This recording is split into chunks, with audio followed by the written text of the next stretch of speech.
Sì, l'obiettivo è quello di sviluppare un festival grande, proprio come il nome. Sarà un festival del graphic design, per cui sarà il festival legato alla grafica, che grafica oggi significa comunicazione.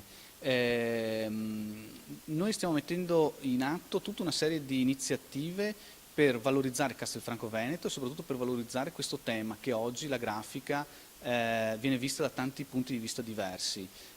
Oggi è grafico chiunque sappia usare un computer, ma in realtà fare grafica è una professione e c'è chi la fa da tanti anni e è fatta bene. Castelfranco Veneto vuole tra l'altro fare un percorso che va dalle grafiche Trevisan, che sono state tra le prime tipografie in Italia di livello nazionale importanti, per fare un esempio stampavano negli anni 60 le cartelle elettorali e vorremmo fare un percorso fino ad arrivare al web. Oggi fare grafica significa fare web.